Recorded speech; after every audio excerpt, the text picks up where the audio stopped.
이제 오늘 우리에게 주신 하나님 말씀 함께 나누겠습니다. 오늘은 잠언 7장 1절부터 27절까지 말씀 함께 보겠습니다. 제 7장.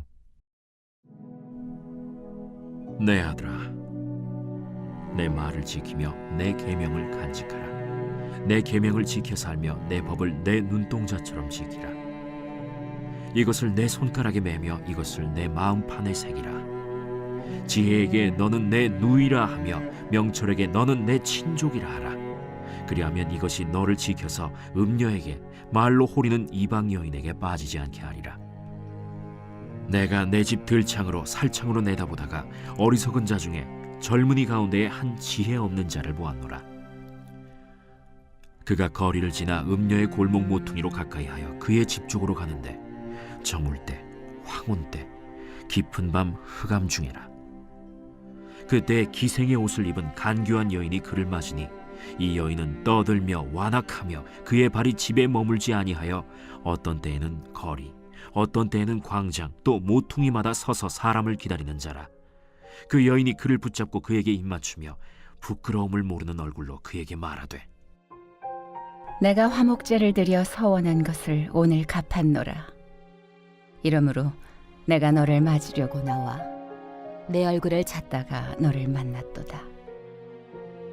내 침상에는 요와 애굽의 문이 있는 이불을 폈고 모략과 침향과 계피를 뿌렸노라. 오라, 우리가 아침까지 흡족하게 서로 사랑하며 사랑함으로 희락하자. 남편은 집을 떠나 먼 길을 갔는데 은주머니를 가졌은즉 보름날에나 집에 돌아오리라. 여러 가지 고운 말로 유혹하며 입술에 호리는 말로 꿰물어 젊은이가 곧 그를 따랐으니 소가 도수장으로 가는 것 같고 미련한 자가 벌을 받으려고 쇠사슬에 매이러 가는 것과 같도다. 필경은 화살이 그 간을 뚫게 되리라. 새가 빨리 그물로 들어가되 그의 생명을 잃어버릴 줄을 알지 못함과 같으니라. 이제 아들들아, 내 말을 듣고 내 입의 말에 주의하라. 내 마음이 음녀의 길로 치우치지 말며 그 길에 미혹되지 말지어다. 대저 그가 많은 사람을 상하여 엎드러지게 하였나니 그에게 죽은 자가 허다하니라. 그의 집은 스올의 길이라. 사망의 방으로 내려가느니라. 오늘 말씀을 읽으면서 문득 낚시하는 장면이 떠올랐습니다. 그 낚시꾼이 낚시를 할 때 미끼를 쓰지요. 물고기가 좋아할 만한 맛있는 미끼를 낚싯줄 끝에 매달아서 물속에 던지는 겁니다. 문제는 물고기의 눈에는 눈앞에 있는 미끼만 보이고 낚시꾼은 보이지 않는다는 거예요. 그래서 그걸 덥석 물었다가 잡혀가서 죽게 되는 겁니다.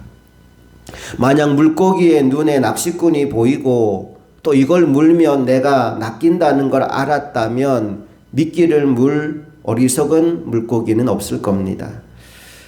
그래서 오늘 본문은 지혜와 명철이 우리에게 필요한 이유가 이렇게 미끼에 물고 죽음을 당하는 어리석은 삶을 살지 않도록 도와주는 것이 지혜와 명철이기 때문이다 라고 우리에게 말씀해 주고 있지요. 우리 1절부터 5절까지 말씀을 다시 한번 읽어봅니다. 시작. 내 아들아, 내 말을 지키며 내 계명을 간직하라. 내 계명을 지켜 살며 내 법을 내 눈동자처럼 지키라. 이것을 내 손가락에 매며 이것을 내 마음판에 새기라. 지혜에게 너는 내 누이라 하며 명철에게 너는 내 친족이라 하라. 그리하면 이것이 너를 지켜서 음녀에게 말로 호리는 이방 여인에게 빠지지 않게 하리라. 계명을 지키고 간직하는데 2절 말씀을 보니까 내 법을 너의 눈동자처럼 지키라 라고 말씀합니다. 여러분, 우리가 눈동자를 얼마나 소중하게 지킵니까? 먼지가 또는 바람이 확 불어오면 눈을 질끈 감습니다. 눈동자를 보호하는 행위죠. 그리고 우리가 넘어지든지 어떻게 되든지 간에 눈은 보호하려고 애를 씁니다. 마찬가지로 그 눈동자를 소중하게 지키는 그 마음으로 하나님의 계명과 하나님의 말씀을 지키라고 합니다. 그리고 이것을 잊어버리지 않도록 손가락에도 말씀을 메고 다니고 마음판에도 그 말씀을 새기고 다니라 이야기합니다. 지혜와 명철을 마치 누이나 친족처럼 가까이 하라고 합니다. 그 이유가 뭐냐? 5절에 이렇게 나왔지요. 그리하면 이것이 너를 지켜서 음녀에게 말로 호리는 이방 여인에게 빠지지 않게 하리라. 내가 말씀을 지키면 말씀이 나를 지켜준다는 것입니다. 여러분, 하나님의 말씀을 지켜서 말씀이 여러분을 지켜주는 은혜를 누리게 되시기를 간절히 소망합니다. 이제 그러면서 6절 이하의 말씀을 보니까 드라마에서나 볼 법한 한 장면을 우리에게 묘사해 주고 있는데 그 스토리를 요약하면 이런 거예요. 어떤 젊은 청년이 있어요. 그가 길을 가는데 아주 야한 옷을 입은 한 여자가 이 젊은 청년을 유혹하는 겁니다. 우리 집에 가자. 남편이 멀리 출장 가고 집에 나 혼자 있다. 오늘 우리 뜨거운 밤 보내자. 이렇게 젊은 청년을 유혹하는 겁니다. 이 청년이 어떻게 됐을까요? 결국 그 유혹을 못 이기고 그 여자를 따라가게 되는데 그 모습이 마치 도살장에 끌려가는 소의 모습 같았다라고 얘기합니다. 22절과 23절 결론 부분만 읽어볼게요. 시작. 젊은이가 곧 그를 따랐으니 소가 도수장으로 가는 것 같고 미련한 자가 벌을 받으려고 쇠사슬에 매이러 가는 것과 같도다. 필경은 화살이 그 간을 뚫게 되리라. 새가 빨리 그물로 들어가되 그의 생명을 잃어버릴 줄을 알지 못함과 같으리라. 아까 저는 낚싯줄에 미끼를 문 물고기 이야기를 했는데 23절 마지막에는 그물에 걸린 새 이야기를 합니다. 본질적으로는 똑같은 이야기죠. 눈앞에 있는 달콤함에 속아 넘어가서 유혹에 빠지는 그 어리석음을 범하지 마라. 그 메시지를 우리에게 주고 있습니다. 이 세상의 즐거움, 이 세상이 주는 달콤함은 잠깐은 좋을지 모르겠지만 결론적으로는 그 길이 망하는 길이요 죽음의 길이기 때문에 따라가지 말라 말씀하는 겁니다. 우리 24절부터 27절까지 같이 읽습니다. 시작. 이제 아들들아 내 말을 듣고 내 입의 말에 주의하라.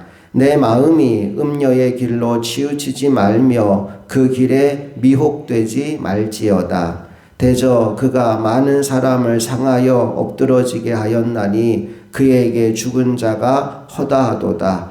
그의 집은 스올의 길이라 사망의 방으로 내려가느니라. 이 세상에는 우리를 유혹하는 것들이 참 많습니다. 소위 세상 즐거움이라고 부를 만한 것들이 사방에 널려 있습니다. 많은 사람들이 그것들에 중독되어 살아갑니다. 알코올 중독, 마약 중독, 쇼핑 중독, 게임 중독, 음란물 중독, 미디어 중독. 요즘에는 유튜브에 중독된 어른들이 그렇게 많더라고요. 여러분, 우리가 무언가에 중독이 되었다는 건 그것의 지배 또 그것의 종노릇을 하며 산다는 것과 마찬가지입니다. 오늘 여러분에게 무엇이 중독되어 있든지 간에 내가 여기에 너무 시간을 많이 쓰고 있구나. 여기에 내 마음을 너무 많이 빼앗기고 있구나 라고 느껴지는 것이 있다면 그 중독의 고리를 끊어내기를 축복합니다. 여러분, 지혜와 명철을 붙잡고 살아야 합니다. 하나님의 말씀을 붙잡고 살아야 됩니다. 다른 것은 다 중독되면 안 되지만 말씀에 중독되는 것은 은혜가 있습니다. 하나님의 말씀을 붙잡고 살아서 하나님의 말씀이 여러분을 지켜주는 은혜를 누리게 되기를 원합니다. 하나님의 말씀은 우리에게 평안과 생명을 줍니다. 그 은혜를 날마다 누리며 살아가는 저와 여러분 모두가 될 수 있기를 주님 이름으로 축복합니다. 함께 기도하시겠습니다.